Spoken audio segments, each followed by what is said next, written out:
Graças a Deus, né? Graças a Deus. Deus vai falar conosco hoje, né? Deus vai falar, vai nos instruir, vai nos dar força, né? Deus vai fazer coisa tremenda aqui. Vocês creem em nome de Jesus, não? Você crê no Espírito, assim, no coração? Você crê de verdade na sua alma? Você saiu da sua casa para vir à igreja para receber uma bênção de Deus, né? Você crê nisso, em nome de Jesus? Que algo muito bom vai acontecer? Graças a Deus. Que bom que vocês acreditam em Deus e acreditam quando Deus fala, realmente Ele cumpre o que fala. Tá bom? Então eu gostaria, em nome de Jesus, de que os irmãos ficassem bem atentos à profecia e vamos dar lugar a Deus. Então, o primeiro livro que eu quero que os irmãos abram, eu preciso de quatro entendimentos para que eu possa falar o que Deus colocou no meu coração. O primeiro está em Samuel, no capítulo de número livro de Salmo 37, no versículo 1 ao versículo 6, que é o 6 para mim que importa. Por gentileza. Graças a Deus.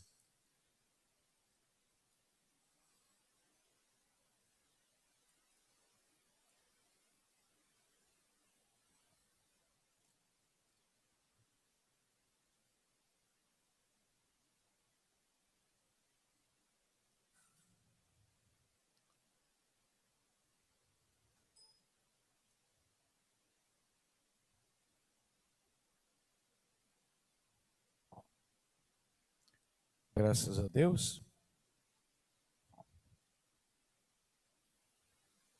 Então vamos lá. O Salmo 37, no versículo 1 ao versículo 6.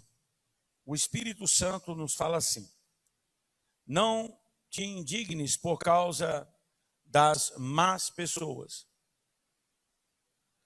nem te invejes daqueles que praticam a injustiça, pois eles em pouco tempo secarão como capim, e como a relva verde logo eles murcharão.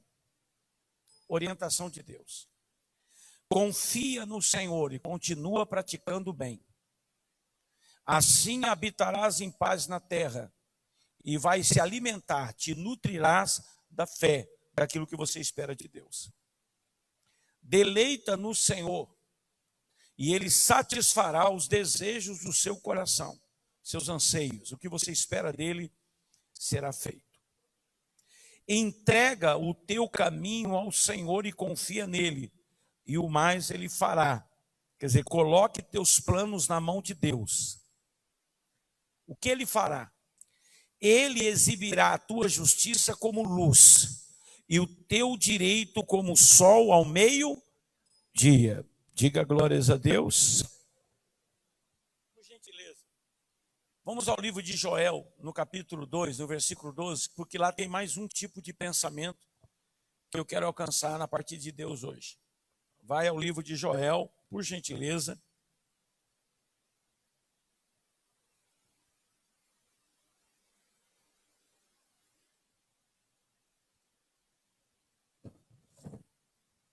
Capítulo 2, eu quero o versículo 25 em diante. O que me interessa é o versículo 27, mas para entender o versículo 25 em diante. Acharam? Joel, o livro dos profetas menores.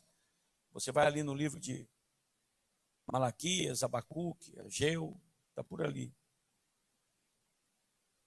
Vou ler. Joel 2, 25. Haverei de vos restituir os anos consumidos pelo gafanhoto, brigador, pelo assolador, pelo destruidor, pelo cortador, meu grande exército que mandei contra vós para castigar-vos. Deus está mudando de decisão. Então comereis à vontade até vos fartardes, e louvareis-o até vos fartardes. Eles estavam com fome e agora não vão conseguir comer o que Deus vai dar. E louvareis o nome de Yahvé, o vosso Deus, que realizou maravilhas em vosso benefício. Jamais o meu povo será humilhado, E vós todos sabereis que eu estou convosco, ó Israel. Eis que eu sou Yahvé, o Senhor, o teu Deus, e não há nenhum outro. E nunca mais o meu povo será envergonhado. Amém? Então agora nós vamos ao livro de 1 Pedro, capítulo 4, no versículo 12, a mesma linha de raciocínio, de pensamento de Deus, e depois ao livro de Ageu, o resto é com o Espírito Santo. Quem crê vai receber. Vamos ao livro de 1 Pedro, por favor, no capítulo 12, capítulo 4, versículo 12.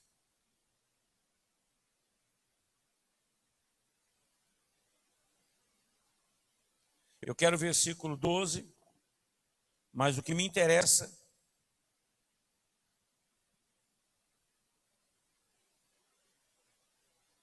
é o versículo 14. Vamos lá?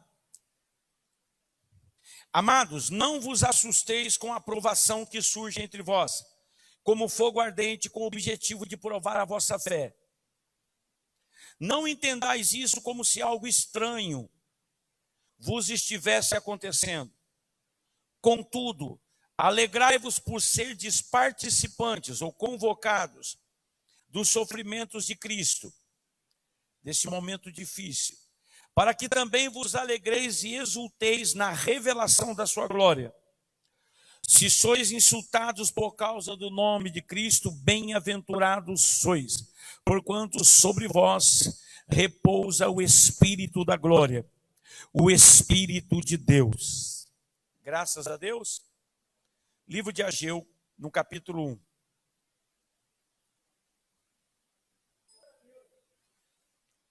Graças a Deus.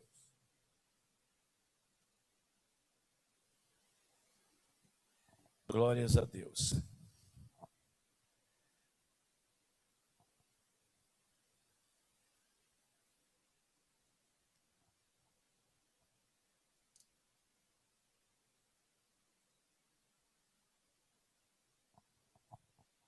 Livro de Ageu, no capítulo 1, capítulo 2.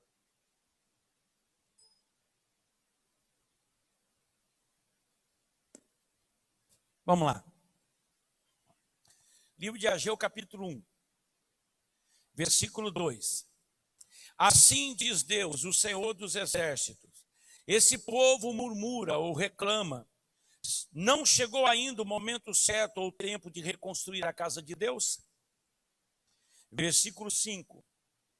Assim ordena Yahvé, o Senhor dos exércitos: considerai o vosso passado. Considerai, pois, o vosso passado. Deus agora expressa o sentimento da situação com que eles estão vivendo. Semeaste muito, mas colheste pouco. Comeis, mas não vos satisfazeis. Bebeis, mas não matar a sede. Vestivos, mas ninguém se sente aquecido e confortável. E o que recebe salário, recebe para depositá-lo numa bolsa furada. Versículo 9. De fato esperaste muito, mas veio pouco. E esse pouco, quando levaste para casa, eu ainda dissipei com um só sopro. E agi deste modo, por que motivo, diz Deus? Questiona o Senhor dos exércitos. Ora, porque deixaste a minha casa sob escombros, ao passo que cada um de vós só dá atenção à sua própria casa e bens. Por essa razão, e por causa de vós mesmos, quer dizer, das ações, o céu reteve seu orvalho, quer dizer, Deus disse, pare de chover. E Deus disse, a terra, pare de dar o seu fruto costumeiro. Nos campos e nos montes, provoquei uma seca, que afetou sobremaneira toda a agricultura, o trigo, o vinho e o azeite. E tudo mais que a terra produz foi prejudicado. E também todas as pessoas, e os rebanhos, e o trabalho das vossas mãos foi prejudicado. Capítulo 2, versículo 6. Pois assim promete Yahvé dos exércitos: muito em breve farei tremer o céu e a terra, o mar e toda a terra seca. Farei com que as nações estremeçam, e eis que elas trarão para cá os seus tesouros, e encherei a casa, esta casa com glória, assegura o Senhor dos exércitos. Portanto, toda a prata e todo o ouro a mim me pertence, afirma Deus. Portanto, o esplendor desse novo templo será ainda maior do que a glória do antigo. declara o Senhor dos Exércitos, e neste lugar eu firmarei a minha paz. Graças a Deus. Então pode se sentar que o resto é com o Espírito Santo de Deus. Glórias a Deus. Amém. Vê a água aqui para mim, ó. O obreiro que não estava vendo, atento, por gentileza. Hoje eu estou meio fraquinho, mas cheio de Deus. Isso que importa. Graças a Deus. Então eu quero todo mundo com a atenção voltada para cá, para o Espírito Santo. E fique atento porque eu vou profetizar. Vou abençoar a sua vida. Deus quer falar com você. E Deus vai conversar com a gente hoje. Amém? Então tá bom. Para quem veio no culto de terça-feira, eu fiz questão de anunciar para as pessoas que estavam aqui, no livro de Ageu, no capítulo 1 e no capítulo 2, que a intenção de Deus no capítulo 1 era trazer entendimento às pessoas publicamente de que o problema da vida daquelas pessoas e o problema que levou elas a estar vivendo o que elas estavam vivendo estava nelas mesmas. Observa que Deus no capítulo 1 ele fala o seguinte.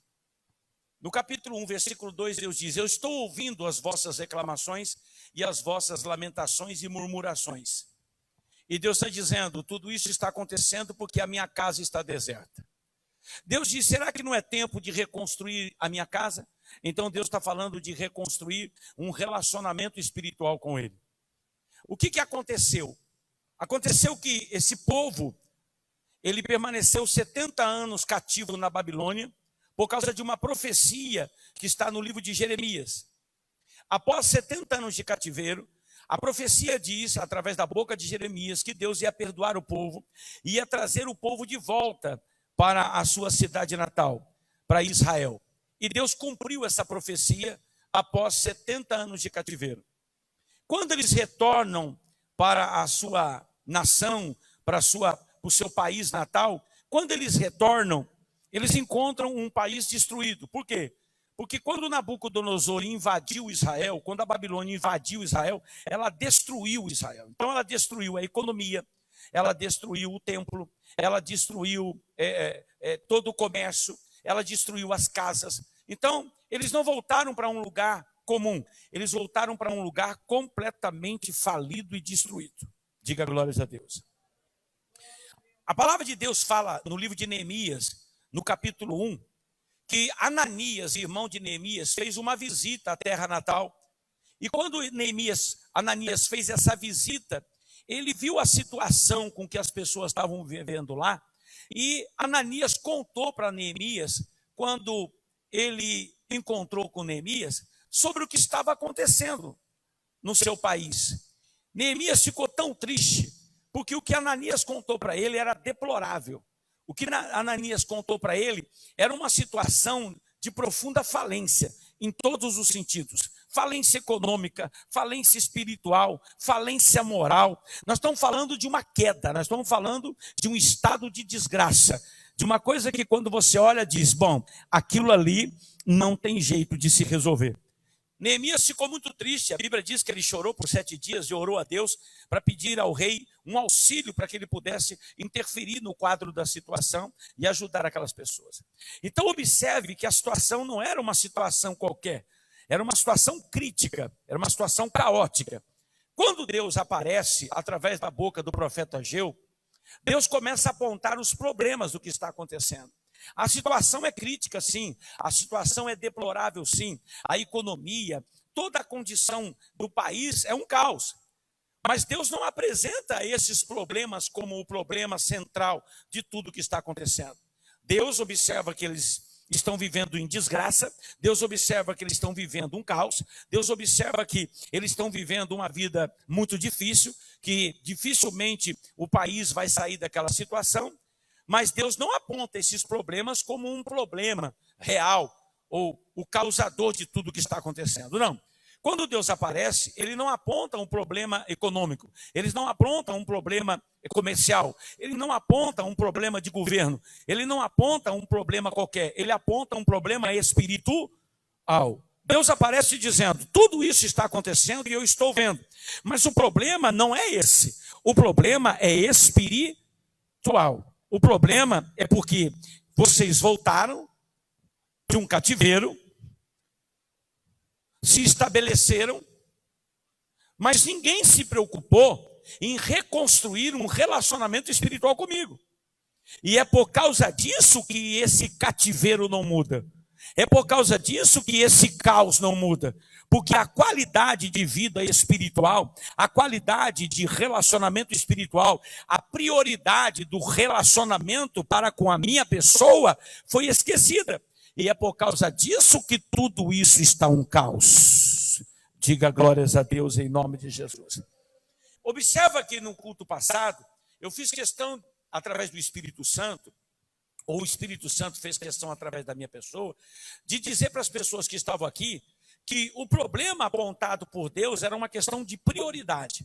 Quando eles entendessem que Deus era a prioridade e de que eles deveriam primeiro restabelecer o templo, restaurar as cerimônias de adoração, restaurar as cerimônias de culto, então os problemas materiais e financeiros e econômicos do país seriam resolvidos. Então, enquanto eles não entendessem isso e que isso era importante de fazer primeiro, então nenhum dos outros problemas seriam resolvidos. Observe que o Espírito Santo falou muito naquele culto, porque você começa a perceber que tem algumas pessoas aqui, aleluia, que o seu problema não é problema. O seu problema é não entender a prioridade de Deus. O seu problema é não entender que Deus é em primeiro que tudo. O seu problema é não entender que Deus, aleluia, não é coadjuvante. Ele não é parte coadjuvante da sua vida. Ele é parte principal da tua história, de manhã, à tarde e à noite. E muitas pessoas, por não entenderem isso, estão falidas diante de Deus. Elas apontam o problema, minha vida sentimental está uma droga. Elas apontam o problema dizendo eu não tenho emprego. Elas apontam o problema dizendo é as minhas dívidas que acabam comigo. Elas apontam o problema dizendo não são os meus filhos. Elas apontam o problema dizendo é a economia do país. Elas apontam o problema é a macumbeira da esquina. Elas apontam o problema de tudo que é tipo, mas elas não enxergam que o problema, aleluia, não é o problema. O problema é que elas até agora não entenderam que Deus é único e primeiro e muito importante na vida delas. Se elas, aleluia, priorizassem o relacionamento com Deus e parassem de reclamar menos, elas com certeza teriam mais sucesso na vida. Então, naquele culto, a intenção de Deus era mostrar para nós que o que ele estava exigindo das pessoas é que elas entendessem que ele teria que ser primeiro. Se ele fosse o primeiro, então ele está dizendo, a glória da segunda casa vai ser maior do que a primeira. Então observe que Deus está passando por eles e dizendo, olha, eu estou acompanhando a vida de vocês. Observe o que Deus fala em nome de Cristo. Ele diz assim, no versículo 9, de fato, esperaste muito, mas veio pouco. Quer dizer, ele não está falando de coisas físicas. Notou isso, não? Ele está dizendo que ele está observando pensamentos, anseios humanos. Ele está dizendo, eu estou observando que você faz planejamentos, eu estou observando que você faz projetos, eu estou observando que você se esforça para alcançar objetivos, eu estou observando que você desenvolve energias, comportamentos, em busca de coisas que ainda não chegou na tua mão. E eu estou vendo tudo isso. Mas ele diz, você espera por muito, mas não vem nada. Observa que Deus, quando ele expressa essa linguagem, para que eu saiba que você está esperando algo, para que eu saiba que você está dedicando tempo em alguma coisa, para que eu saiba que você tem expectativa em receber coisas que você está desenvolvendo, coisas que ainda não chegaram na tua mão, para que eu saiba disso, eu preciso estar íntimo ao que está acontecendo. Isso mostra dentro do texto que Deus estava acompanhando isso. Então Deus não estava desatento. Deus estava acompanhando até os sonhos. Deus estava acompanhando até os projetos. Deus estava acompanhando até as conversas, os diálogos. Deus estava acompanhando até as expectativas. Deus estava acompanhando em detalhes a vida de cada indivíduo e de cada pessoa. Observe em nome de Jesus que lá no livro, Caio, de Eclesiastes, no capítulo 8, o Espírito Santo diz o seguinte, presta atenção bem baixinho, porque eu não quero que nada atrapalhe o que eu quero fazer hoje aqui.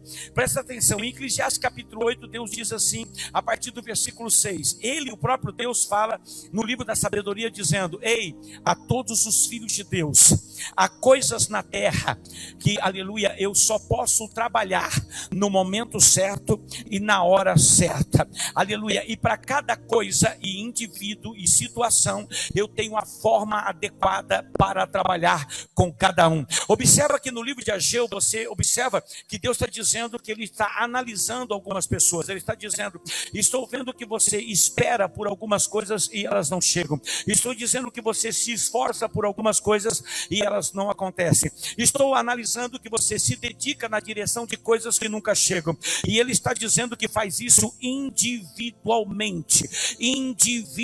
Observa como Deus está dizendo, aleluia, que Ele está acompanhando as pessoas individualmente. Aleluia. Observe, pelo amor de Deus, em nome de Jesus, como Deus está dizendo assim: olha, eu estou acompanhando, aleluia, você individualmente. Eu estou acompanhando a sua situação individualmente. Eu estou acompanhando o seu caso individualmente. Eu estou acompanhando a sua história individualmente. Observe como Deus está sendo detalhista. Observe como Deus está trabalhando de forma detalhista. Aleluia. Então você que está aqui dentro já começa a aprender, aleluia, que Deus acompanha você, que Deus acompanha seu caso, que Deus acompanha a sua história, aleluia, que Deus acompanha, e de forma muito individual. A Bíblia diz que Deus trata cada situação de uma maneira e de uma forma certa. Observe em nome de Jesus que você não está solitário, aleluia. Lá em Ageu capítulo 1, no versículo 9, ele está dizendo: eu estou acompanhando o seu esforço, eu estou acompanhando o seu empenho, eu estou acompanhando os seus anseios. Lá em Eclesiastes, no capítulo 8, ele está dizendo: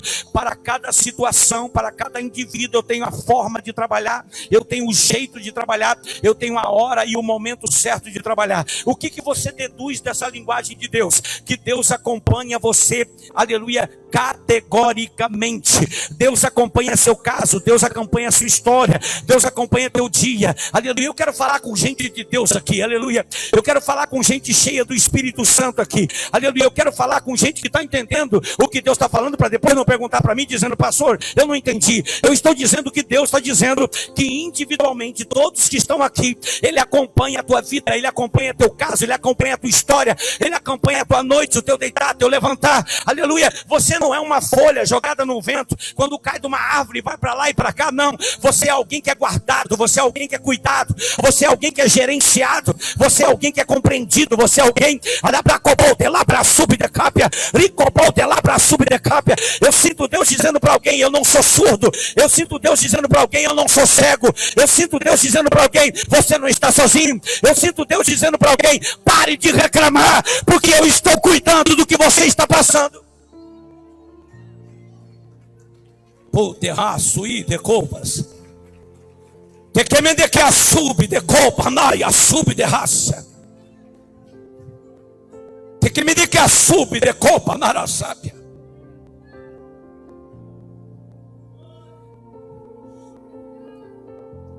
Observe o que eu vou dizer.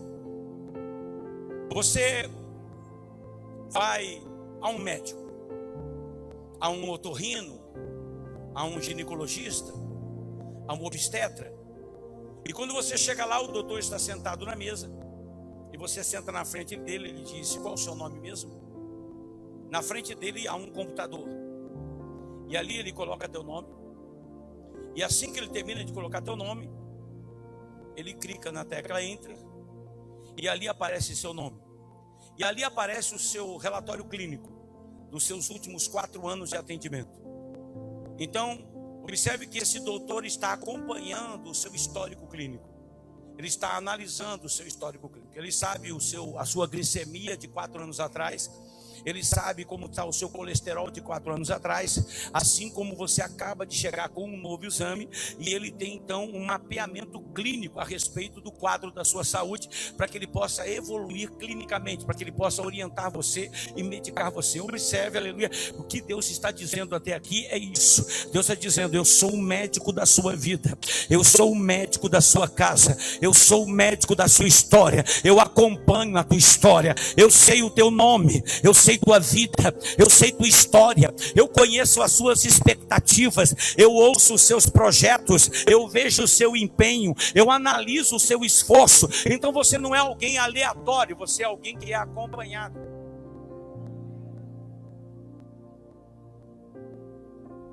Você não é uma folha jogada da árvore.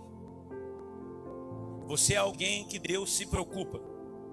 E Ele se preocupa de manhã, Ele se preocupa à tarde, Ele se preocupa à noite, e Ele se preocupa até quando você dorme. Então presta atenção, que a primeira coisa que eu entendo Deus tentando passar para um cristão aqui é de que, ei, pare de ser negligente, pare de ser inseguro, pare de ser medroso. Eu estou cuidando de você. Ricamandelabra sui de coba mabiácia, ricamandelabra caia sub de coba marassápia, ricamodelabra cuia sub de cápia. Presta atenção, presta atenção, presta atenção. Observe a provocação do mundo espiritual a nosso respeito. Ele diz assim: você espera muito, mas vem um pouco. Ele está falando de anseios, ele está falando de pensamentos, ele está falando de expectativas, ele está falando de desejos, ele está falando de projetos, ele está falando de empenho, ele está falando de coisas que você está na direção, mas ainda não viu, ainda não aconteceu, mas ele está acompanhando. Então observa que coisa profunda do Espírito Santo. Aleluia. Você está sentado aqui e tem um problema lá fora, e você tem uma expectativa a respeito disso, e o que Deus está dizendo é: eu sei muito bem o que você quer, eu sei muito bem o que você está precisando, eu sei muito bem o que você precisa. Isso aqui é muito forte, isso aqui é muito forte. Tem crente aqui no nome de Jesus. Aleluia, aleluia, aleluia. Pastor, esse negócio é sério, pastor. É, a sexta-feira nem chegou e ele já está sabendo como é que vai ser a sexta-feira. O sábado nem chegou e ele já está sabendo como é que vai ser sábado. Você está preocupado com algo que você quer na quarta-feira que vem, e ele está dizendo: dorme e deixa comigo. Lá para Cobol de lá para Sub de Cápia. Você está tendo pensamentos a respeito de que você espera para o mês que vem e está sem dormir. Ele está dizendo: fica quietinho e deixa eu trabalhar, e deixa eu trabalhar, e deixa eu trabalhar. Cobol de lá para Suí de Cobas, o que me diz que a Sub decai.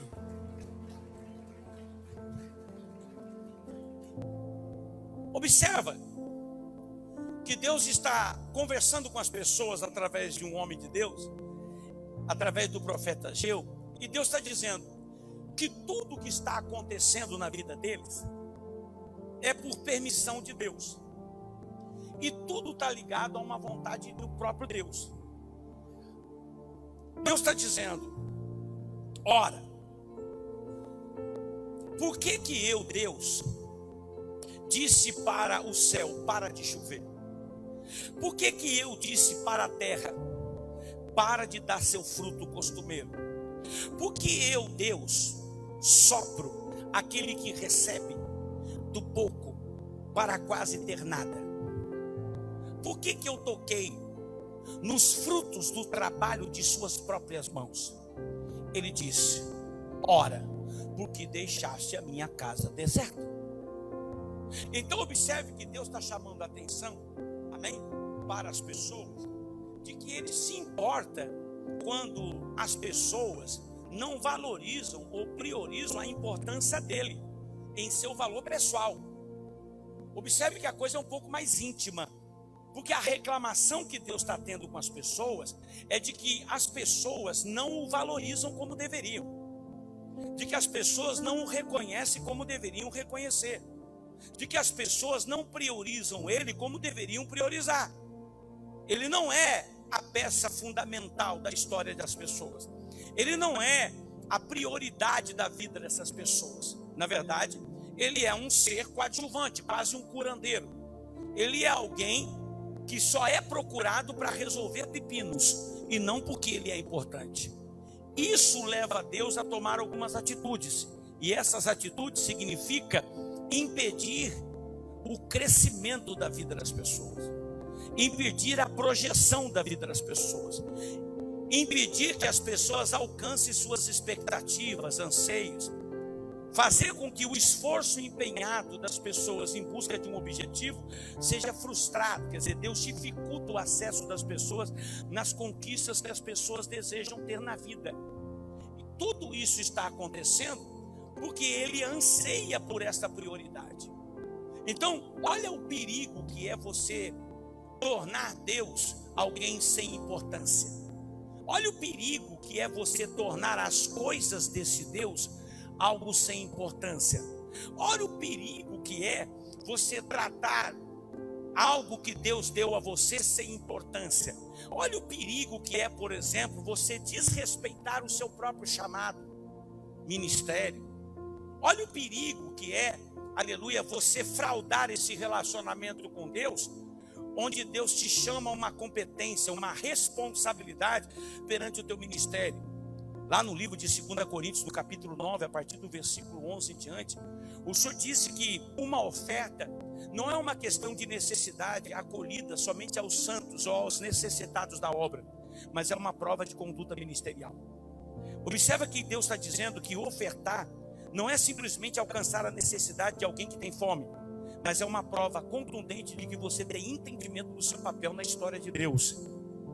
Observe que Deus está dizendo de que há pessoas que não entendem a prioridade do seu chamado, ou a importância daquilo que Deus deu a esta pessoa como ministério.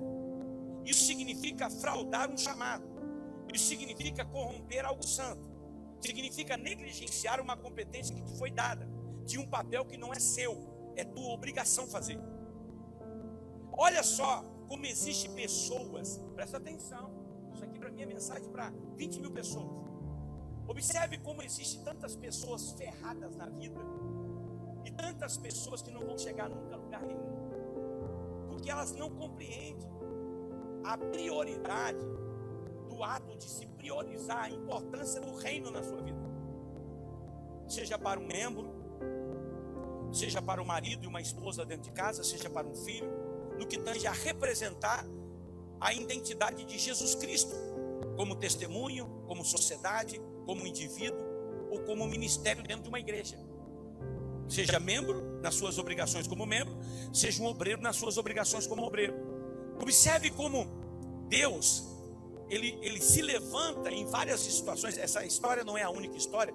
Você vai encontrar o livro de Oséias, você vai encontrar o livro de Joel. Tem muita história onde Deus se levanta por não ser esta pessoa valorizada, por não ter esse respeito das pessoas, por não ter esse reconhecimento, e Deus pesa a mão de uma tal maneira que ninguém se levanta, ninguém cresce, não frutifica. As pessoas ficam andando em círculo. Por quê?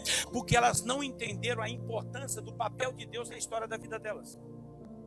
E agem como se Deus tivesse um papel secular, agem como se Deus fosse um papel coadjuvante, e Ele não é. Eu conheço muitas pessoas, com todo respeito eu vou falar o que Deus manda. Eu conheço muitas pessoas que tratam o ministério que foi otorgado, que foi concebido por Deus, inserido dentro do plano espiritual de Deus na vida dessa pessoa, como uma coisa que é propriedade da pessoa, e não é propriedade da pessoa. Aquilo que Deus deu a você como chamado, como ministério, Deus chamou você para ser escravo dele. 2 pontos. Você serve, você não é servido. Isso que Deus deu a nós, não deu para a gente fazer quando quer e a hora que quer. Deus deu para que a gente sirva a um propósito espiritual. E eu conheço muita gente que frauda isso. Eu conheço gente que por causa de dor de barriga deixa a obra de Deus. Eu conheço pessoas que por causa de frescurite aguda do miocárdio abandona a obra de Deus. Eu conheço pessoas que qualquer besteirinha, o irmãozinho ele canta menos, ou o outro que está na porta, ou o outro que prega mais, ou o outro. Eu conheço assim uma coisa absurda das pessoas que por qualquer besteira eles pegam a obrigatoriedade propriedade de um chamado, põe num saco de lixo, vira e faz o que quer, porque são pobres de espírito. E aí o revide espiritual, o que é o revide? É o ataque de Deus, é o impelimento de espírito. Está em Romanos 8, versículo 27.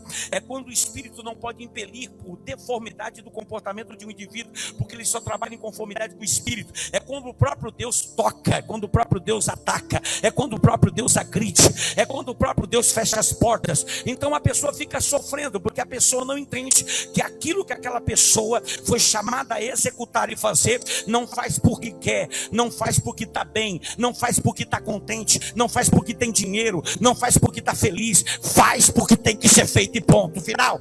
Faz porque foi chamado para fazer e ponto final.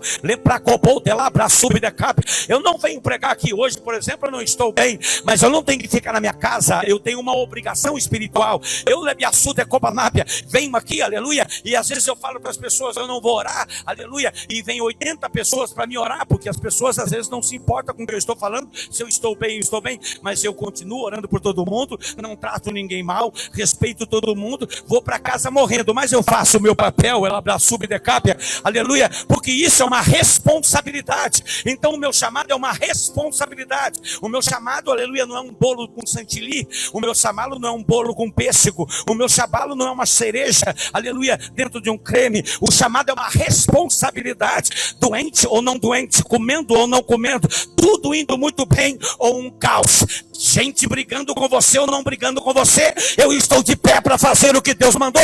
Isso é muito sério.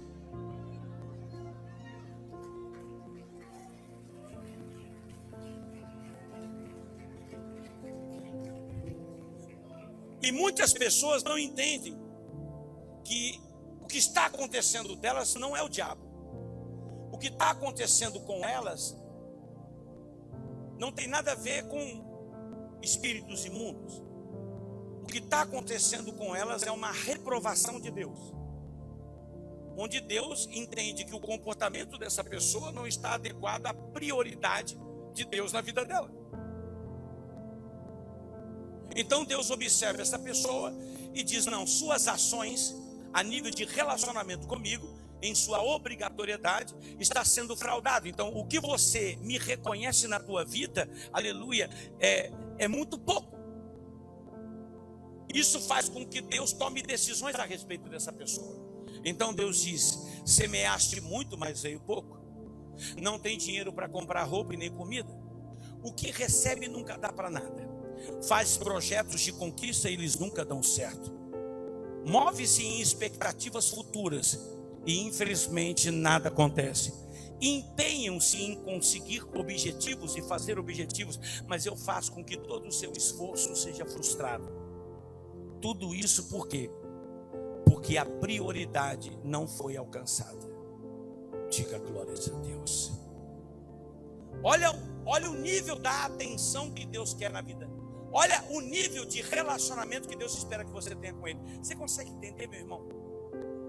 Olha o nível de relacionamento que Deus espera que você tenha com Ele. Agora você imagina, presta atenção, por gentileza, amém? Por favor, Deus, por favor, segura esse relógio. Olha aqui para mim. Eu quero pregar. Presta atenção. Agora você imagina você analisar o aspecto cultural da nossa sociedade no termo geral. Eu tenho 50 anos. Quantos anos você tem, filha? 12 anos. Levanta aí, filhinha. Não sei o que vocês comem. Pode sentar. 12 anos. Eu tenho 50. Então nós estamos falando aí de pelo menos umas 2 gerações. Do meu pai para minha, da minha para uma outra, da outra para ela. Então nós estamos falando de uma transição cultural de pelo menos 40 anos. Então você imagina que durante 40 anos a tecnologia cresceu muito. Há muitos anos atrás o telefone era em casa, tinha um fio. Depois teve o tijolão. Hoje os celulares são extremamente modernos. Hoje uma pessoa no Alasca consegue conversar comigo no WhatsApp. Então você imagina, por exemplo, desenhos animados, novelas, música, moda. Você imagina que no aspecto cultural, tudo isso passou por um grande processo de velocidade. onde a educação dentro do aspecto cultural teve uma velocidade tão grande que houve uma deformação de valores, onde foi ensinado para nós que as mudanças são muito rápidas e os valores se apagam com muita velocidade. Então observe que um veneno espiritual foi inserido culturalmente na maneira das pessoas pensar. Vamos tentar organizar isso na nossa mente. Você observe hoje que os pais matam filhos. Filhos matam pais. Como se fosse barata. Você observa hoje que o valor intrínseco a um relacionamento humano entre duas pessoas, hoje até na igreja é complicado. Tem pessoas que congregam na igreja há 10 anos e não conhecem os irmãos, porque não se conversam. Você analisa, por exemplo, que as pessoas hoje, elas batem o carro num semáforo, desce duas pessoas, uma com uma faca, o outro com 38, e eles se matam, e quando você vai olhar o problema custou R$150 para resolver. Então você percebe que o aspecto cultural foi se modificando nos últimos 40 anos com uma velocidade tão grande, que o que foi acontecendo foi uma educação cancerígena, onde a nossa maneira de pensar é muito volúvel. A nossa maneira de pensar é muito superficial, onde as raízes das nossas origens desapareceram. Diga glórias a Deus. Então observe que as pessoas hoje não valorizam as coisas como tem que valorizar, porque tudo não tem sentido, tudo se perdeu o valor. Há muitos anos atrás você ia na casa de um tio, tomava a benção de todo mundo. Ia na casa da avó, não saía sem tomar benção. Hoje você manda o vô calar a boca, manda a avó procurar a vida dela, manda a tia se virar. A mãe então nem se fala. Ela que cuide da vida dela, é que eu cuido da minha. A coisa nos últimos anos é tão cancerígena que as coisas perderam o valor real. Então é muito superficial a sensibilidade aos valores de verdade. Isso aconteceu nessa época. A importância de Deus não existia mais. O valor de Deus não existia mais. Isso mexeu muito com Deus. E Deus então faz uma reclamação pública às pessoas, dizendo: tudo está acontecendo na vida de vocês, tudo está acontecendo na vida de vocês, porque eu não sou valorizado da maneira como eu deveria ser valorizado. E Deus faz a reclamação dizendo: a minha casa está deserta, ao passo que cada um só cuida da sua vida. Olha que reclamação contundente. O próprio Deus dizendo: amém, irmã? Olha que Deus, amém? Ele não precisa disso. A senhora notou que ele não precisa disso? Ele é Deus. Ele é Deus. Ele não precisa fazer uma reclamação dessa. Então isso mostra o quanto ele está sentido. Você começa a perceber dentro da linguagem que Deus está sentido porque pessoas não estão dando atenção para ele. Isso mostra o quanto ele ama as pessoas. Isso mostra o quanto ele se importa com as pessoas, a ponto dele sentir porque as pessoas não estão respeitando como deveria. Nem ele, nem a sua casa, nem suas obrigações. Isso tem levado as pessoas a viver consequências muito ruins. E ele agora aparece pedindo para as pessoas: mudem. Deus, o que nós devemos fazer? Mudem.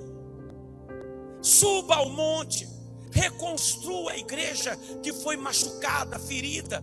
Restabeleça os cultos de adoração e as cerimônias. E voltem a me adorar. Voltem a buscar minha presença. Voltem a me honrar. Voltem a me priorizar. Voltem a fazer o que deve ser feito. Voltem a tratar a minha casa com o respeito devido. Voltem a tratar o ministério como devido respeito. Voltem a priorizar o meu relacionamento. Voltem a me fazer uma pessoa importante nas suas vidas.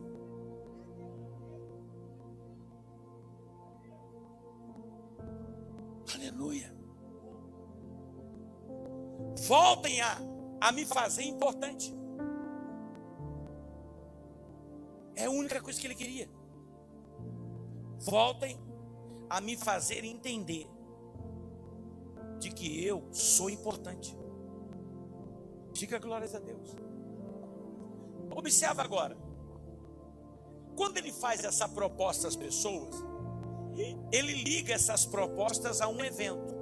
Presta atenção que eu estou chegando onde eu quero. Ele vira para as pessoas e diz: olha, presta atenção, por gentileza. Ageu 2,15. Agora, pois, preste toda atenção, diz Deus. Considere tudo o que vem acontecendo desde o momento em que vocês voltaram do cativeiro, antes de haver iniciado a reconstrução. Ele está pedindo para as pessoas fazerem uma reflexão. Aqui nesse caso, no capítulo 2, eles já estão há 20 anos que voltaram do cativeiro. Quer dizer, já estão há 20 anos morando na terra. E não teve evolução nenhuma. Durante 20 anos não houve evolução nenhuma. E ele está dizendo: considera isso e volta a lembrar do tempo que vocês chegaram aqui e iniciaram a reconstrução do templo. Ele disse: ora, o que é que ocorria?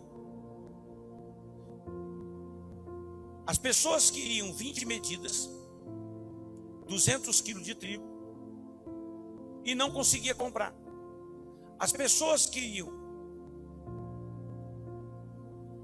quando vinha o tanque de espremer uvas para adquirir 50 medidas ou 100 litros, só podia levar 40. Deus está dizendo que a crise era tão grave, que as pessoas não conseguiam viver, não conseguiam sobreviver, elas não conseguiam prosperar. Ele diz aqui, presta atenção, olha o que ele fala para as pessoas. Aqui: há alguém no meio de vós que conhece o templo antes de ser destruído, há 70 anos atrás? Alguns deles disseram: sim, eu conheci o templo. Ele diz: então a glória da segunda casa vai ser maior do que a primeira, porque o que eu vou fazer agora é maior e muito mais bonito do que estava antes de ser destruído. Observa que Deus, presta atenção que tem um detalhe. Observa que Deus está associando. Ele está associando um tempo onde o templo não estava destruído, que era o templo de Salomão, na época que Salomão era muito rico. E ele está dizendo: tem alguém que lembra como era o templo?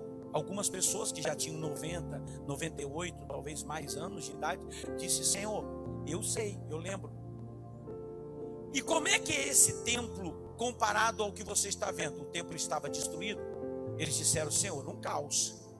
E Deus faz uma promessa: eu vou deixar ele mais bonito do que antes. Deus, o que o Senhor vai fazer? Olha o que Deus fala: caso vocês façam uma análise, façam uma reflexão e façam uma consideração das suas ações e voltem a me fazer uma pessoa importante, voltem a me priorizar, voltem a entender a importância daquilo que faz parte do templo na vida de vocês, então a minha promessa é o seguinte: eu vou estremecer o céu e a terra e vou fazer com que todas as nações vizinhas tragam para cá o seu ouro e a sua prata. Deus, o que você vai fazer? Eu vou fazer com que a glória da segunda casa seja maior do que a primeira. Então vamos analisar. Olha o que Deus está fechando a equação.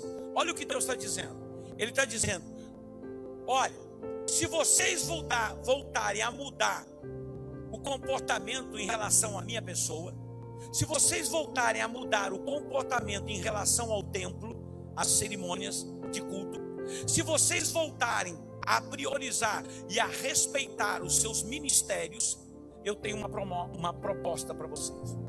A proposta é o seguinte: eu vou fazer com que a glória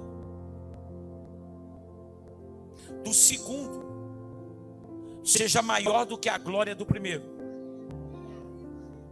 Observe agora que eu quero que você se atente em algo, tá bom? Amém? Tá? Observe que o texto original indica que a proposta que Deus está fazendo para essas pessoas, ou está prometendo a essas pessoas, é: farei estremecer céus e terra, e toda a terra seca. Farei também com que todas as nações de Israel tragam para cá os seus tesouros. Assegura o Senhor. Porque a glória do segundo templo será maior do que a glória do primeiro templo. Observe que é uma coisa meio pessoal. Observe que o que Deus está dizendo é: a partir do momento que eu reconhecer que o que vocês estão fazendo traz reconhecimento sobre aquilo que eu represento na vida de vocês, eu, Deus, vou fazer algo. Ele não disse que vai fazer por você. Ele não disse que vai fazer por você. Ele não está dizendo que vai fazer um milagre na tua vida. Amém? Ele está dizendo: eu, Deus, vou fazer algo que você será lembrado. Aleluia. Vamos lá, gente, o negócio é mais profundo. Ele não está falando de um milagre. Ele não está dizendo: eu vou te curar. Ele não está dizendo: eu vou te dar uma porta de emprego. Ele falou isso: olha, é o seguinte, eu vou trazer seu namorado de volta. Olha, eu vou trazer seu marido de volta. Olha, eu vou pagar suas contas. Ele não está falando que ele vai fazer um milagre.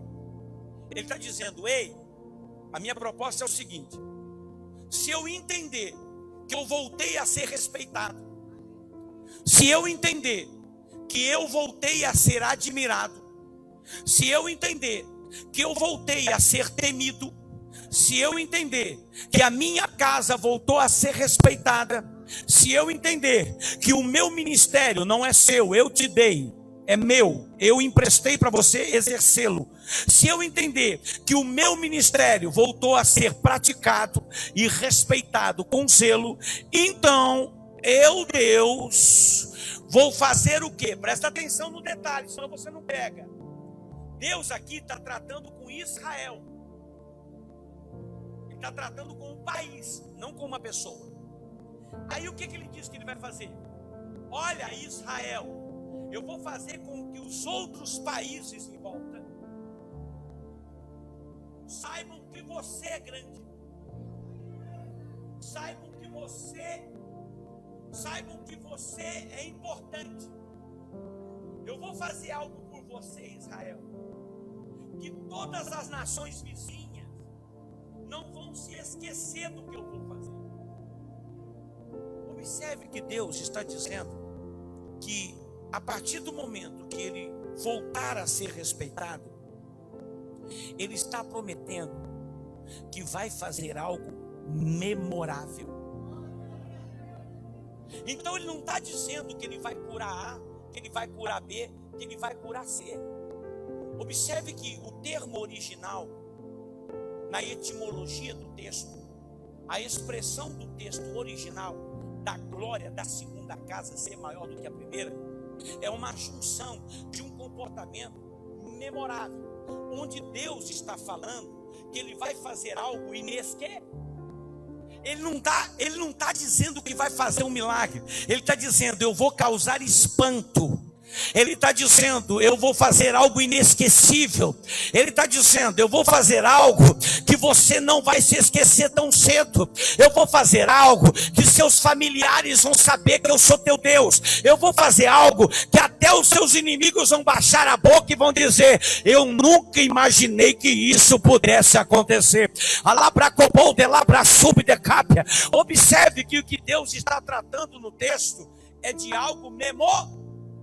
Tá, cheguei onde eu queria, graças a Deus.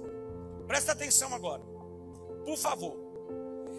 Eu quero que você entenda que esse posicionamento de Deus não é um posicionamento, presta atenção, não é um posicionamento qualquer, Caio. É um modo de pensamento. Quando Deus disse para o povo: ei, eu estou analisando tudo o que está acontecendo e eu tenho uma proposta para vocês. Se vocês reconstruírem o templo, se vocês reconstruírem os cultos, se vocês reconstruírem as cerimônias, e se vocês voltarem a me respeitar, a minha proposta é essa: eu vou fazer algo memorável na vida de vocês. Eu vou fazer algo que a glória da segunda casa vai ser maior do que a primeira casa. Eu vou fazer algo que as nações que viram a derrota de vocês por 70 anos, o que eles vão ver, eles vão ficar pasmados, eles vão ficar impactados. Observe que Deus está falando de que Ele tem um comportamento, Ele, Deus, tem um comportamento, em alguns casos, de tomar decisões, não simplesmente de atingir diretamente a sua vida com um milagre, mas de fazer algo esplêndido, de fazer algo inesquecível. Observe que essa linha de pensamento que Deus está se revelando como Deus, não é um pensamento que só está no livro de Ageu. Não, você vai perceber que Deus, por muitas vezes na história, Ele quis agir assim.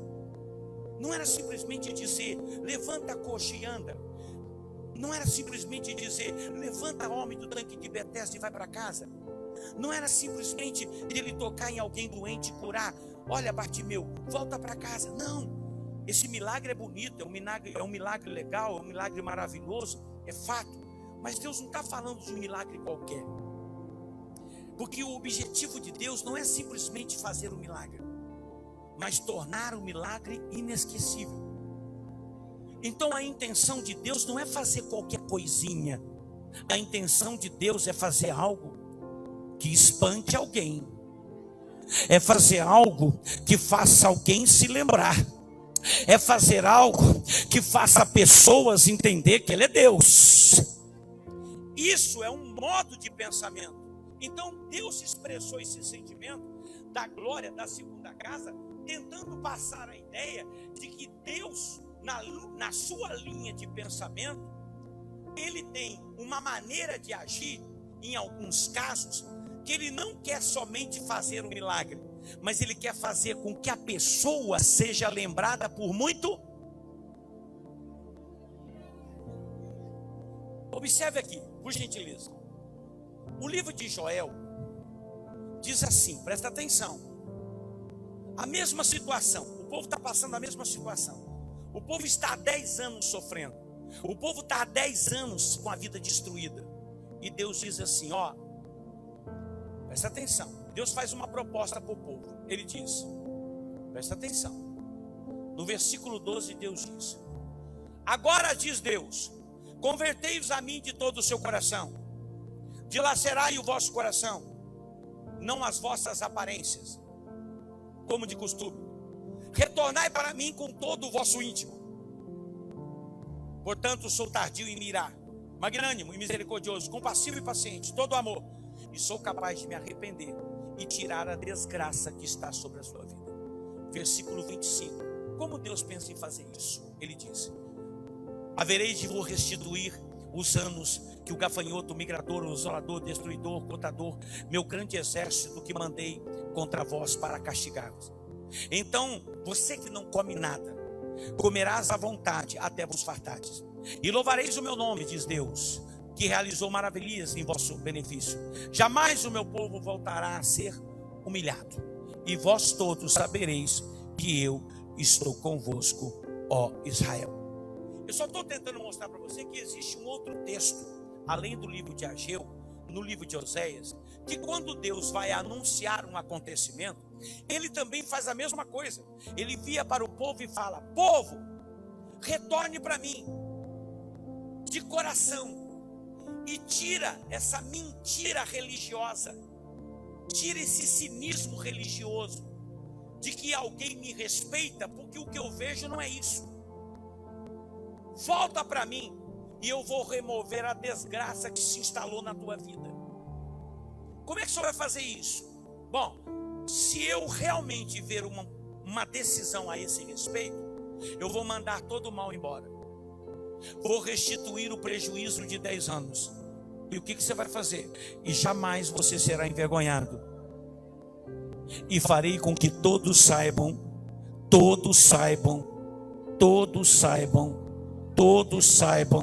que eu sou teu Deus.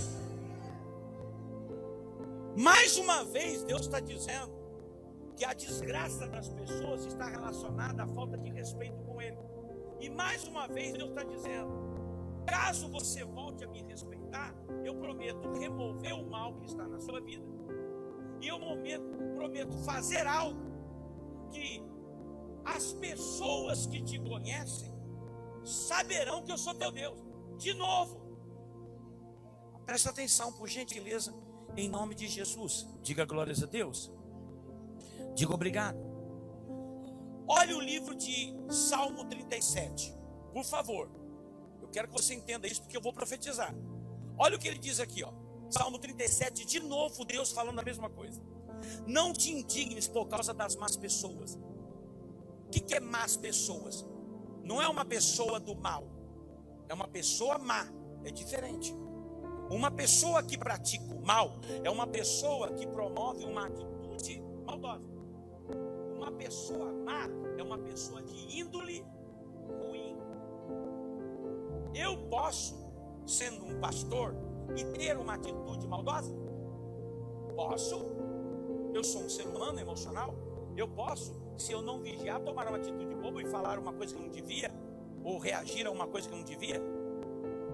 É diferente de eu ser uma má pessoa. Uma má pessoa, ela tem uma má índole. Ela gosta de praticar as coisas ruins. Então ele não está falando de uma pessoa qualquer. Ele está dizendo: não se preocupe com as más pessoas, pessoas ruins. Deus, o que eu faço? Ele diz: confia no Senhor e continua praticando o bem. Ele diz: não mude o seu comportamento por causa das pessoas ruins à sua volta. Fica na posição. Ele está dizendo: deleita no Senhor e Ele satisfará os desejos do seu coração. Ele está falando descansa. Ele está falando descansa. Por que ele está falando descansa? Ele está dizendo: eu estou te observando. Eu estou vendo o que estão fazendo.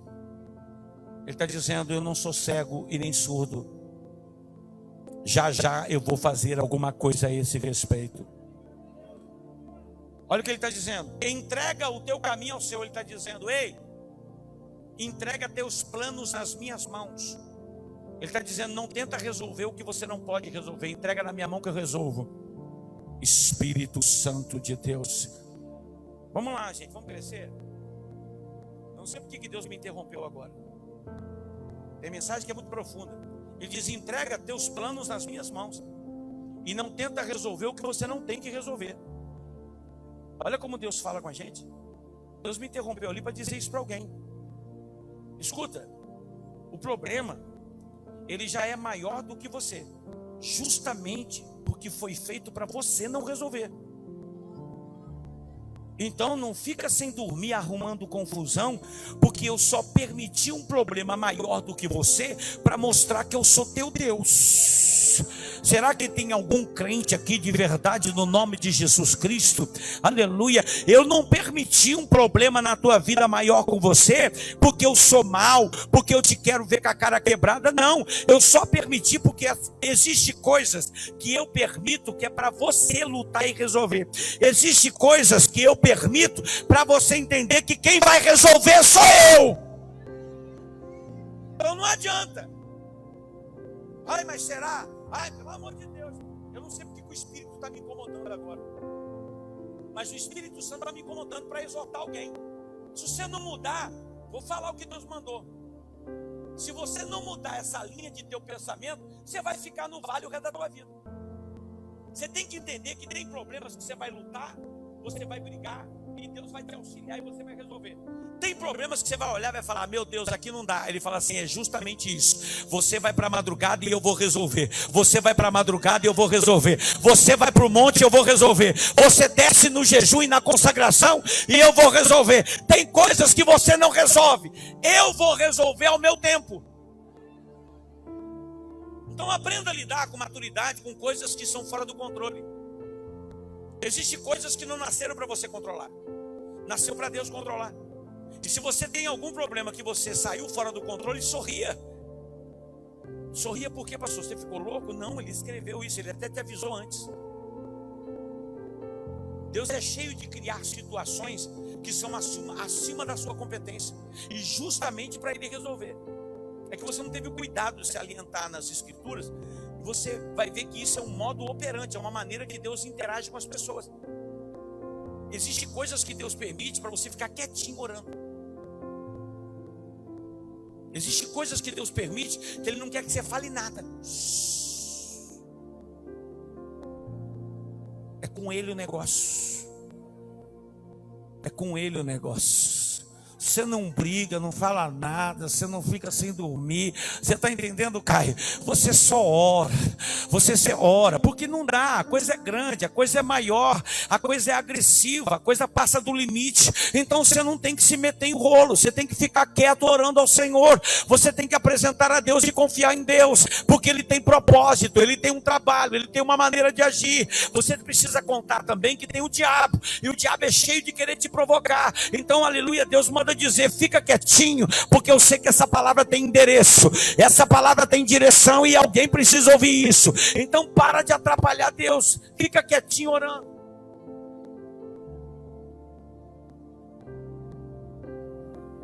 Tem gente que não recebe nada de Deus por insolência. Como assim, pastor? Deus está dizendo: fica quieto. A pessoa fica brigando, arrumando confusão, fazendo coisas que não deve, ofendendo pessoas, falando besteira. E Deus fica olhando dizendo: não mandei você fazer isso. Então fica na prova. Diga obrigado. Diz obrigado. Eu não falei isso para te matar, não. Não é verdade, não? Eu falei isso para você ficar de cara a cara com Deus. Você não veio numa igreja espiritual? Você não está numa igreja que Deus fala? Então você está cara a cara com Deus. Deus está mandando esse recado para você, dizendo: escuta, enquanto você não mudar essas atitudes suas, você vai ficar nesse valezinho até você aprender a mudar o seu comportamento. Então para de tratar as coisas de forma indevida e coloca nas minhas mãos que está tudo tranquilo. Já já tudo vai resolver, já já tudo vai mudar, diz o Senhor. Diga glórias a Deus. Olha o que Deus diz, presta atenção. Deleita no Senhor, Ele satisfará os desejos do seu coração. Entregue os teus planos ao Senhor, confia nele e o mais Ele fará. Fará o quê? Olha o versículo 6. Para mostrar para você que é mais uma linha de pensamento de Deus. Ele, Deus, exibirá a tua justiça como a luz e o direito como o sol ao meio-dia. Observa que Deus está dizendo, presta atenção. Deus está dizendo, olha o que Deus está dizendo no Salmo 37. Não liga para as más pessoas, engole o que elas estão fazendo, fica tranquilo, confia em Deus, deleita no Senhor, descansa no Senhor. Está parecendo que Deus está dizendo para você assim, ó: ei, aguenta o tranco, não faz nada não. Deus, você quer que eu reaja desta maneira contra tudo que está acontecendo na minha vida? Por quê? Bom, primeiro porque isso não tem como você resolver. Então, se não tem como resolver, bobeira se estressar. Então, é melhor você me procurar. Deus, mas eu devo fazer isso por qual motivo? A mesma coisa que ele fala através do profeta Ageu, dizendo: manda eles fazer isso, que a glória da segunda casa vai ser maior do que a primeira. A mesma coisa que Deus fala no livro de Oséias, dizendo: eu vou restituir os 10 anos que te foi roubado, e o meu povo nunca mais será humilhado, e farei com que todos à tua volta saibam que eu sou Deus. Agora no Salmo 37, Deus está revelando de novo a mesma linha de pensamento que ele tem. Ele está dizendo: eu vou exibir. Exibir o que, Deus? A tua justiça. Como assim a tua justiça? Ele diz: você não está com gana de justiça? Sim, Senhor. Você não está com vontade de ver eu na sua vida? Sim, Senhor. Eu não estou pedindo para você suportar tudo isso calado? Sim, Senhor. E isso dentro de você não está se remoendo? Sim, Senhor. E você não está com sede de justiça? Sim, Senhor. Então é isso que eu estou te falando. O que eu vou fazer é colocar esse sentimento seu como o sol no meio-dia. Você já viu o sol no meio-dia? O sol no meio-dia, ele está no centro da sua cabeça. Isso significa que todo mundo pode olhar para cima, o bom e o ruim, e vai ver o sol no centro da sua cabeça. Quando ele está dizendo que vai fazer com que o seu direito seja o sol do meio-dia, significa que ele está dizendo: o que eu quero fazer é algo que te faça ser memorável, que te faça ser lembrado. Eu vou colocar a sua situação numa posição que todo mundo que batalha contra, que luta contra, que deseja contra, quando olhar, vai dizer: meu Deus, não pode ser ela, meu Deus, não pode ser ele, meu Deus, não pode, porque eu vou fazer algo diferente. Eu não vou fazer um milagre qualquer, eu vou fazer algo diferente. Eu não vou fazer algo qualquer, eu vou fazer algo para ser inesquecível.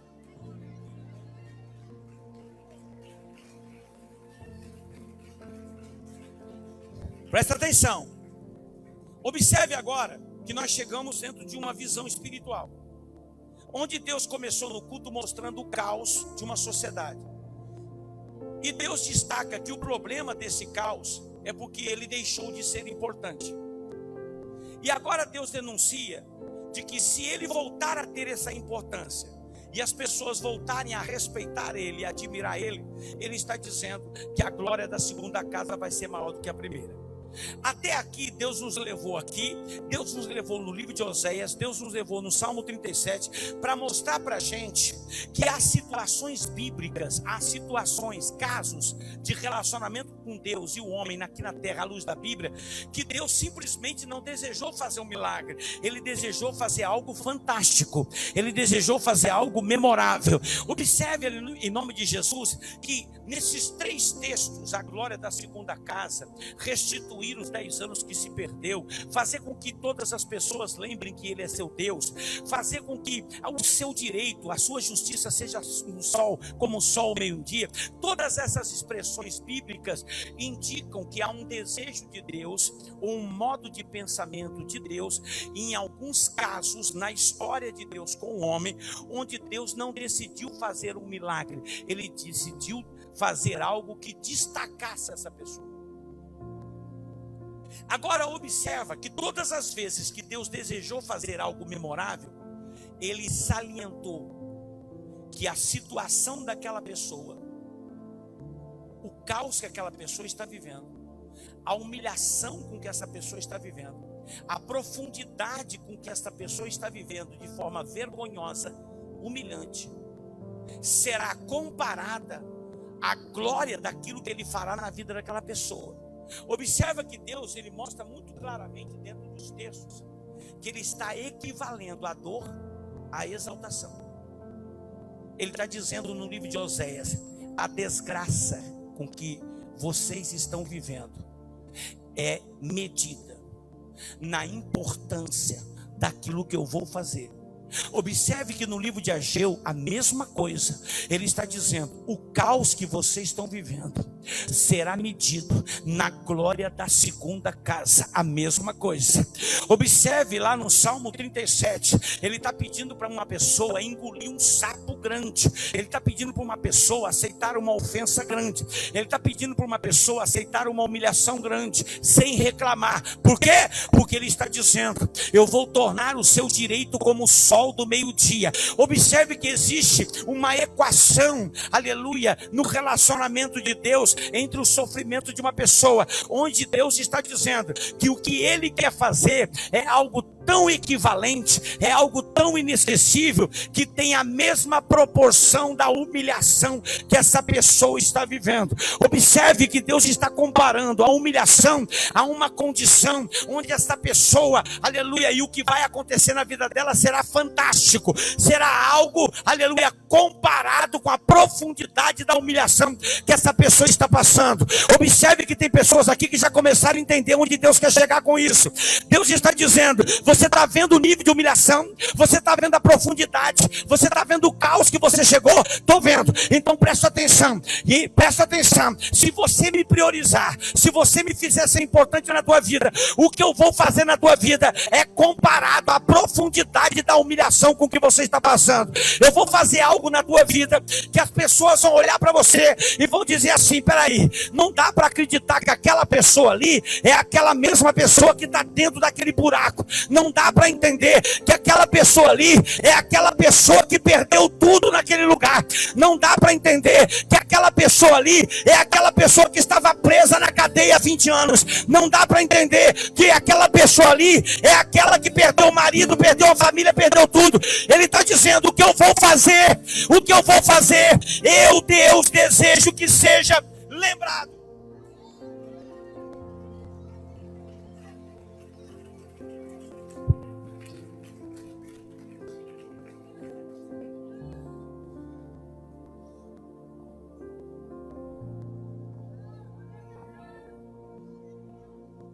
Espírito Santo, eu vou terminar isso aqui amanhã.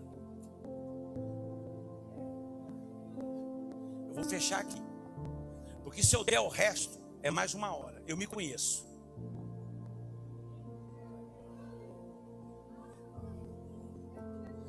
Não tem como. Quando Deus destaca um pensamento dele em relação a querer fazer algo memorável pela vida de uma pessoa, Deus, ele observa a situação com que essa pessoa está vivendo e relaciona isso ao que ele vai fazer. Presta atenção aqui. Presta atenção que eu quero falar. Tem pessoas aqui que você está no nada. Tem pessoas aqui que você está engolindo sapo dentro de casa. Tem pessoa aqui que você está num nível tão baixo, tão fútil, de uma situação tão gritante, tão humilhante, é subhumano. E existe 4 níveis de relação a uma atitude memorável. Eu não vou dar os 4 aqui, porque eu vou dar amanhã. Deus desenvolve essas atitudes com a intenção de destacar o indivíduo. Primeiro, dar valor moral, torná-lo relevante e fazer desse indivíduo uma referência. São 4 princípios do porquê Deus, na Bíblia, diz que há casos que Ele quer tratar do assunto pessoal. Aleluia, aleluia, aleluia. Não, você não está entendendo. Aleluia, tem assuntos aqui, olha aqui para mim. Tem assuntos aqui que Deus fica observando a humilhação da pessoa. Não importa se a pessoa errou ou não errou, entendeu?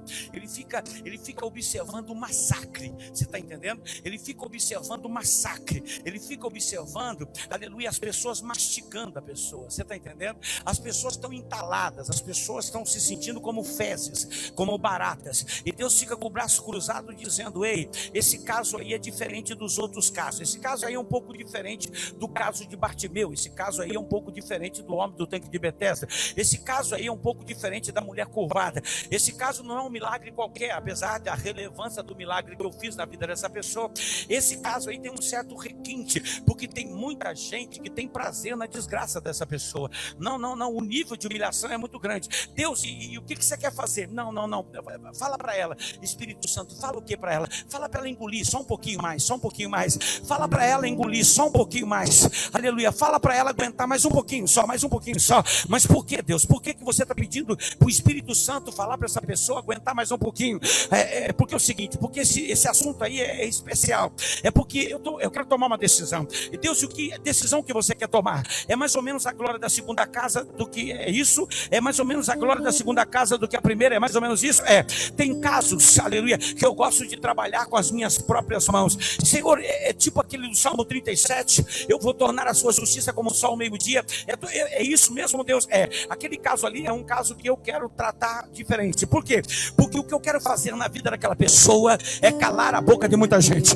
O que eu quero fazer na vida dessa pessoa é fazer com que as pessoas que a conhecem saibam que eu sou o Deus dela. O que eu quero fazer na vida daquela pessoa é fazer com que o seu bairro, até a cidade, venha se lembrar que eu sou o teu Deus. Deus, o Senhor quer fazer isso? Eu quero fazer isso. Aleluia. Porque há situações, aleluia, em que eu, Deus, desejo trabalhar de forma diferente. Aleluia. Como assim de forma diferente? Eu quero fazer uma coisa memorável. Eu não posso fazer um milagre qualquer. Eu não posso fazer qualquer coisinha, não. Por que, Deus? Porque esse caso aqui é específico. Esse caso aqui é maravilhoso. Eu quero fazer a família toda lembrar que eu sou Deus. Eu quero fazer todo mundo saber que eu sou Deus. Eu quero fazer todo mundo entender que eu sou Deus.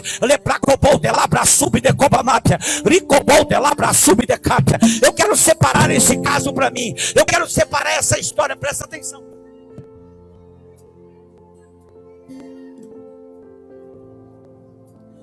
Na igreja, você encontra pessoas que receberam uma porta de emprego. Amém? Na igreja, você encontra pessoas que receberam uma cura de enfermidade. Tudo isso é plausível e maravilhoso. Mas na igreja você encontra alguns testemunhos que é meio estranho, porque não é normal, porque não é um milagre comum, é um estrondo. Quando a pessoa começa a contar, você fica assim, porque é algo que Deus fez, que é para ficar na memória. Não é comum. É algo que quando Deus toca, os parentes até de longe ficam sabendo.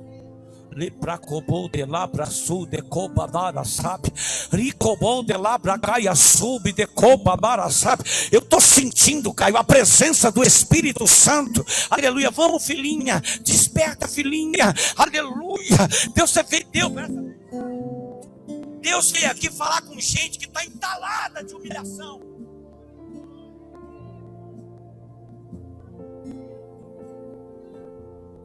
Deus veio falar com gente aqui que está dizendo: eu estou cansada.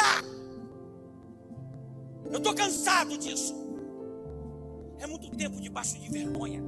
É muito tempo debaixo de perseguição. É muito tempo debaixo de humilhação. É muito tempo.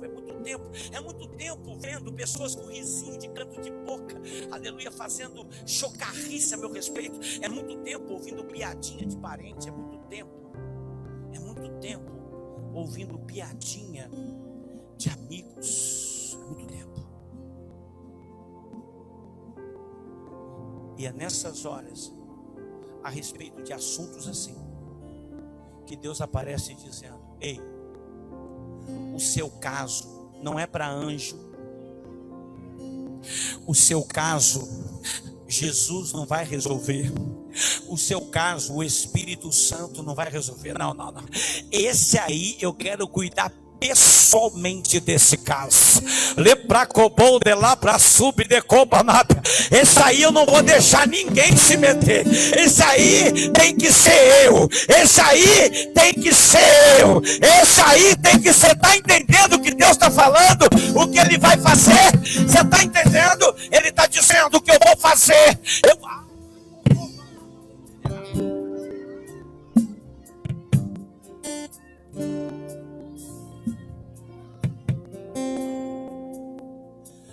Deus pediu para as pessoas para ele chegar a essa decisão? O que Deus até aqui pediu para as pessoas, filha? Para Deus chegar à decisão de olhar para elas e dizer: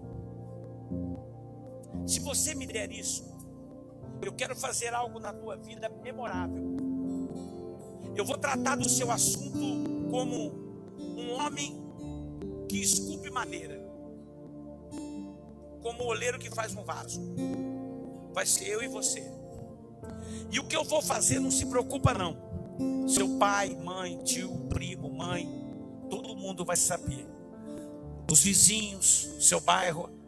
Se você não mora na tua cidade, O que eu vou fazer na tua vida vai fazer com que pessoas levem a informação para a sua cidade, para todo mundo lá saber o que anda acontecendo na tua vida. Eu vou fazer isso, sou eu que vou fazer isso na tua vida. Aleluia. Deus, e o que o Senhor quer que eu faça? Eu só pedi que você passe a me fazer alguém importante. Eu só pedi para que você passe a priorizar as minhas coisas, menos do que as suas coisas. Eu só pedi para que você volte a dar importância à minha casa, aos meus cultos. Eu só pedi para você priorizar o seu ministério e não tratá-lo como uma coisa que é sua. Não é sua, é minha. Eu te emprestei. Eu só quero que você entenda a importância disso. Eu só quero que você saiba que quando eu batizei você nas águas, o seu corpo é templo do Espírito Santo. Então ele não é mais seu, ele é meu. Eu só emprestei para você enquanto você viver na terra. Então você não tem que andar do jeito que você quer, falar do jeito que você quer, viver do jeito que você quer, porque você nem existe mais. Agora eu vivo em você e você vive em mim. Aleluia. Aleluia. Então eu quero que você tenha mais cuidado com a sua boca. Eu tenho que você tenha mais cuidado com os seus ouvidos. Eu quero que você tenha mais cuidado com os seus olhos. Eu quero que você tenha mais cuidado por onde você anda. Eu quero que você entenda que você é importante. E eu quero que você entenda que eu sou primeiro, você é segundo. Agora olha a profecia. Eu quero fechar a profecia e a senhora trata de receber. Presta atenção. Eu deixei ela para o final. Olha o que Deus disse para você.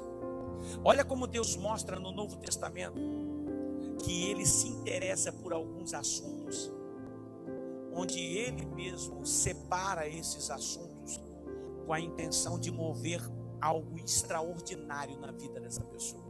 Presta atenção. Amados, não se assuste com algumas provações que surgem na sua vida. Elas nascem com o objetivo de provar a vossa fé. Não tome isso como algo estranho que estivesse acontecendo na sua vida. Fique calmo. Se alegre por ser desconvocados a participar desse sofrimento. Um sofrimento como o de Cristo. Para que também, no momento certo, exulteis na revelação da minha glória. Porque sobre vós habita o Espírito da glória. Olha como Deus aparece dizendo: ei, calma! Deus é um tsunami, calma! Não se assusta. Deus, mas é muito profundo, é muito sofrimento. Ele, calma! Você não entende. Eu estou permitindo isso a um nível de profundidade tão grande, porque o que eu vou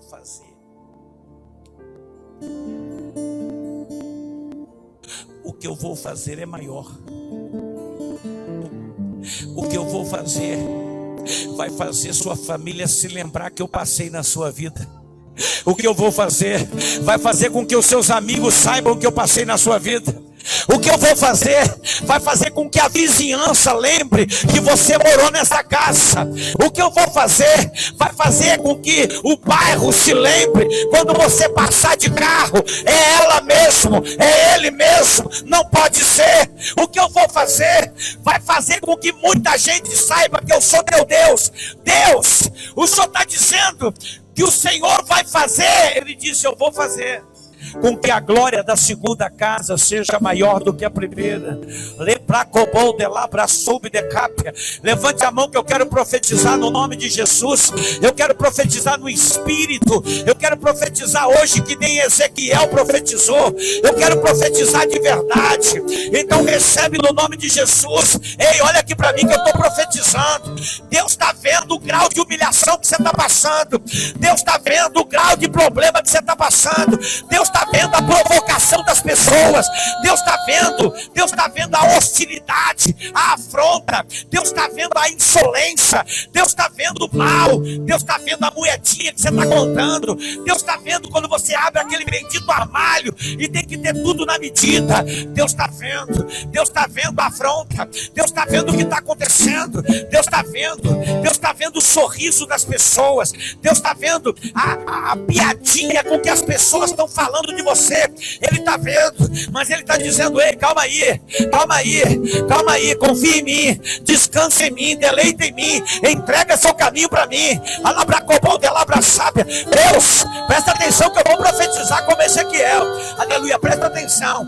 Nesta profundidade, Deus mandou eu revelar para você hoje. Ele vai pegar um medidor. Deus nessa noite vai pegar um medidor e ele vai medir o grau da sua humilhação. Ele vai medir o grau da tensão da sua humilhação. Pastor, por que Deus vai fazer isso? Porque eu aprendi na Bíblia que ele faz isso. Ele vai medir a profundidade dessa sua vergonha. E sabe o que ele vai fazer? Ele vai medir ela.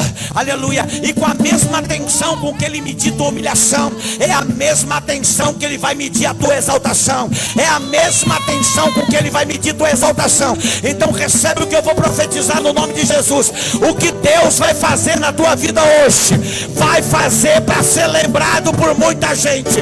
Vai fazer para ser lembrado por muita gente. Eu estou avisando para você que acredita em Deus. Fica quieto, fica orando, porque nesta noite Deus veio te falar. Nessa noite Deus veio te avisar.